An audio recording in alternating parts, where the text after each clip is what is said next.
అసెంబ్లీలో బిల్లు తీసుకొచ్చిన వీళ్ళంతా ఈ ముఠా అంతా కలిసి తీసుకొచ్చి బీసీలకు 42% రిజర్వేషన్ ఇస్తున్నామని చెప్పే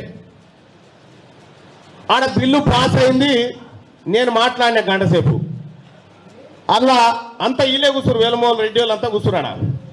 మీ గుండెల మీద చేసుకొని మీ విమానంగా చెప్పురు వా, దీంతో మాకు రిజర్వేషన్ వస్తే అదివే అన్న అందరు నవ్వీరు. రాదని వాళ్ళకు కూడా తెలిసి లేదు, యాక్టింగ్ అని తెలుసు నాకు.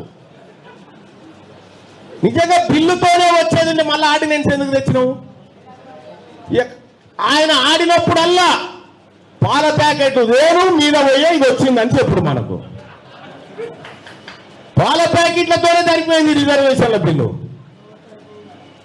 ఆ ఫోటోల మీద వేయాల్సింది పాల ప్యాకెట్లు కాదు నాయన,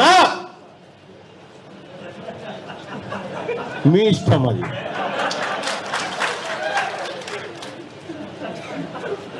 అవి నరరూప రాక్షసుల బొమ్మలు. అవి ఇంటికి కనుక దిష్టి దాకాకుంటాడు కట్టుకోము అటువంటి బొమ్మలు. ఇవాళ తెలంగాణ రాష్ట్రంలో ఒకప్పుడు బీసీలు అంటే ఓడి ఇటువో అటువో అటువో. ఇవాళ ఇంతమంది మనము రక్త సంబంధికులు, మనం ఒకటే కుటుంబం అని బీసీలమంతా వచ్చి కూర్చున్నామైనా. ఇగో ఇది పరిశాన్ వాళ్ళకు. ఇప్పుడు వాళ్ళకి ఇది పరిశాన్. వీళ్ళు విడిపోవాలి కానీ గిట్టేట కూర్చుంటారు. వీళ్ళు గిట్టేట కూర్చుంటారా? కులాలన్నీ ఎట్లా కలుస్తాయో మీరు కలవద్దు కదా.